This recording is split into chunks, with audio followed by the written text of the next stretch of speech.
Jérémy Ferry, bonsoir. Bonsoir. Bienvenue à Champéry. Première question d'abord pour mettre tout le monde à l'aise. Qu'est-ce que vous connaissez de la Suisse, hormis ses habituels clichés?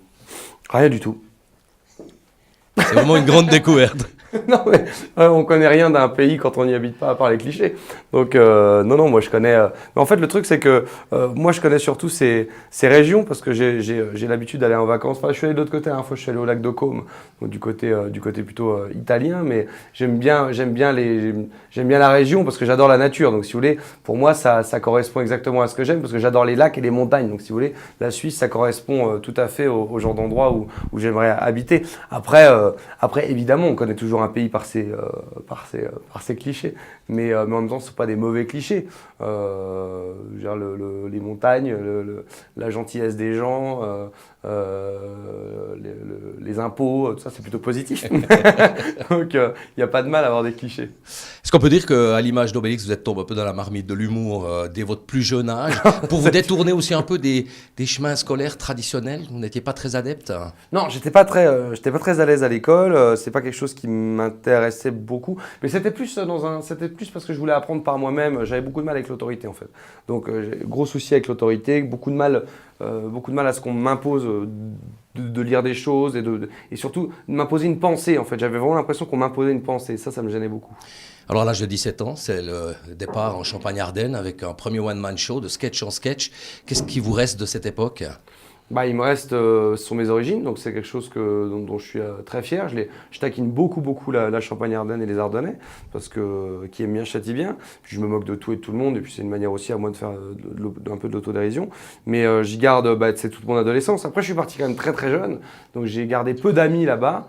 Parce que je suis parti à 16 ans, moi, à Paris, donc c'est l'âge où on confirme les amitiés adolescentes, on va dire. Donc évidemment, ça a coupé un petit peu le truc en chemin. Mais voilà, j'ai encore de la famille là-bas, j'ai plus mes parents, mais j'ai encore de la famille, etc. là-bas. J'y vais assez souvent.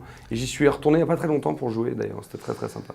Alors la montée à Paris, les cours Florent, un peu de TV avec M6, de la mise en scène, mais surtout beaucoup de petits boulots, la galère pour pouvoir vivre, pour pouvoir manger tous les jours. Oui, ça fait partie du lot d'artistes qui veulent monter à Paris sans avoir des parents aisés. Moi, j'ai pas eu la chance d'avoir des parents qui avaient énormément d'argent, donc j'ai dû me débrouiller tout seul. Quand on veut imposer un humour comme le mien, c'est très compliqué, parce que le public a validé immédiatement mon humour, mais avant que le public me connaisse, il a fallu qu'on me laisse parler à la télévision, à la radio, etc.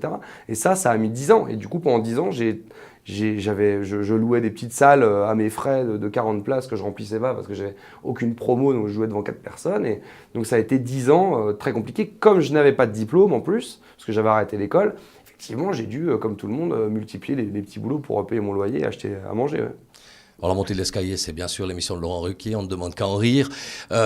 Vous avez été plébiscité très vite par le public, mais il a fallu assumer pour pouvoir tenir longtemps et vous faire un nom. Oui, la télévision ne remplit pas automatiquement les salles, elle peut aussi les vider. La télévision, en fait, la télévision, c'est très dangereux pour un humoriste, parce que c'est l'un ou l'autre. Il y a très peu d'élus. Il y a plein de gens qui me disent « Ah bah oui, grâce à la télévision, comme si c'était automatique ». C'est pas du tout automatique. C'est pas parce que vous passez à la télévision que vous remplissez les salles. Sinon, tous les gens qui passeraient à la télévision rempliraient les salles. Et pourquoi je dis remplir les salles? C'est parce que c'est une finalité. On fait tous de la télévision pour avoir du monde dans nos salles, parce que c'est la scène qui est la finalité de notre métier.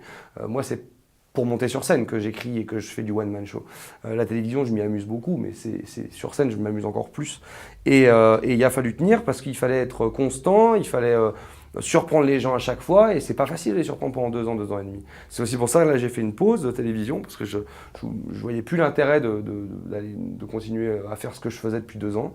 Je voulais pas lasser les gens, et là je vais revenir maintenant, mais dans une autre émission, sous un autre contexte, dans un autre concept et avec d'autres gens. Vous êtes plutôt un adepte de l'humour noir. Ça tient à quoi? Ça tient au fait que j'ai pas envie de parler de ce dont parlent tous les autres humoristes, et puis parce que j'ai pas envie de monter sur scène pour rien. Moi, je pense que l'art quand même doit être présent pour aussi dire des choses, balancer un peu. Après, c'est mon état d'esprit. Je suis quelqu'un d'assez cynique. J'aime bien emmerder le monde. J'aime bien susciter des réactions. J'aime bien faire chier les cons. Donc, comme je considère que les racistes, les homophobes, les misogynes et toute forme de rejet de l'autre, c'est de la connerie. J'aime bien en parler pour faire marrer les gens et puis pour emmerder ces gens-là. Alors, une petite anecdote dans votre vie quand même qui est assez incroyable. Vous écrivez un spectacle, mais 7 péchés capitaux. Vous vous faites voler votre ordinateur avec tous les textes à l'intérieur. Vous devez réécrire ce spectacle. Et là, c'est de la bombe. En fait, Alléluia Bordel, est né de ça.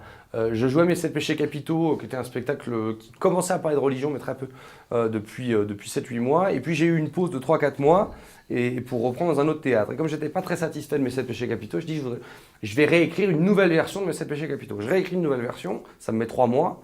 Donc on va dire j'améliore la version actuelle. Et un mois avant la première, effectivement, on me vole mon ordinateur. J'étais prof de jiu-jitsu à l'époque. J'étais dans un parc avec un élève. On fracture son coffre et on pique mes affaires. Donc je repars en survêtement et sans ordinateur chez moi. Dedans, il y a le nouveau texte que j'avais pris soin de finir un mois avant la première en me disant j'ai un mois pour l'apprendre. Sauf que du coup, j'ai pas eu un mois pour l'apprendre, j'ai eu un mois pour le réécrire et l'apprendre. Et j'ai commencé à réécrire une partie sur la Bible que j'avais déjà. Et en fait, j'ai réécrit tout un nouveau spectacle. Comme ça, pratiquement d'un trait. J'ai dû mettre 1 semaine et demie à écrire le nouveau spectacle. C'était incroyable, j'étais complètement possédé par l'écriture. Et ça a donné la première version d'Alléluia Bordel, qui après a pas mal évolué. Mais c'était les prémices d'Alléluia Bordel, du spectacle actuel, est né comme ça. Ouais. Un mot sur vos projets? Il y a beaucoup de choses, parce que je suis très angoissé, j'ai toujours peur que les gens ne m'aiment plus, donc je multiplie les projets pour les surprendre. Il y a un livre illustré qui va sortir en même temps que le DVD en novembre. C'est-à-dire que c'est un truc totalement inédit. Le spectacle est basé sur des histoires vraies et des histoires dingues de religion, donc des déclarations d'imams, de pasteurs, de rabbins, des articles de presse, que des trucs fous, etc. Et quand j'ai écrit ce spectacle, j'avais une bibliothèque d'anecdotes que j'ai pas évidemment pu me servir, j'ai pas pu me servir de tout pour écrire le spectacle. Donc j'ai décidé d'en faire un livre illustré. Donc c'est un livre incroyable avec un dessinateur qui a un espèce d'esprit très Tim Burton. Et par exemple, vous allez avoir la déclaration d'un imam qui a déclaré que les petites filles devaient avoir une burqa à la naissance. Donc vous avez l'article de presse, donc c'est que des histoires vraies. Et à côté, vous avez une maman en burqa qui dit sa petite fille en burqa, et puis l'infirmière qui dit « Ah, qu'est-ce qu'elle vous ressemble ?» Donc voilà, ça va être à chaque fois des histoires vraies, des déclarations, des articles de presse, et tout complètement dingue, et tout illustré avec un esprit très Tim Burton. Je suis très très fier de ce projet. Il y a un film qui est en cours, qu'on va essayer de tourner cette année. Voilà, il y a pas mal de choses. Je vais reprendre la télévision, je ne dis pas encore où, mais je vais reprendre la télé. Et je vais reprendre la radio aussi, je ne dis pas encore où, mais c'est pareil. Et voilà, il y a pas mal de choses. Alors une toute dernière question, votre papa très jeune vous a mis au judo, vous êtes devenu ceinture noire de jiu-jitsu, 3e dan, sauf erreur. Ouais, c'est ça. En fait, je suis ceinture noire de judo et je suis ceinture noire 2e dan de jiu-jitsu, je suis en train de passer ma 3e dan. D'accord, qu'est-ce que ça vous a apporté dans votre vie de tous les jours? Pas mal du boulot, parce que j'ai été agent de sécu et prof de jiu-jitsu, donc ça m'a donné un petit peu de boulot à des moments où c'était très très dur. Et puis, je suis quelqu'un de très très très très angoissé, très nerveux, donc ça me tempère, ça me calme beaucoup. Voilà, et puis de la confiance, parce que je parle pas des arts martiaux, c'est pas que ce soit des arts martiaux, mais le sport de manière générale vous donne aussi de la confiance, et puis vous aide à être avec les autres. Comme je suis quelqu'un d'assez introverti, ça m'a aidé aussi à faire du sport avec les autres, même si je leur tape dessus, ça reste du sport avec les autres. Donc, trouver une certaine sérénité aussi. Une certaine sérénité. Merci Jérémy Ferrari.